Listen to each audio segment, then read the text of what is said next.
Dr. Leah, a young woman asks, can a lesbian contract hepatitis C through sex? Lesbians are typically at a low risk of contracting sexually transmitted infections. Overall, the risk of transmitting hepatitis during any type of sexual activity, including oral sex, is low. But it could happen if somebody has cracked lips or a sore on their mouth and their partner has an open wound on their genitals.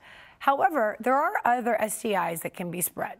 Women can catch STIs such as herpes, genital warts, and chlamydia when exchanging bodily fluids.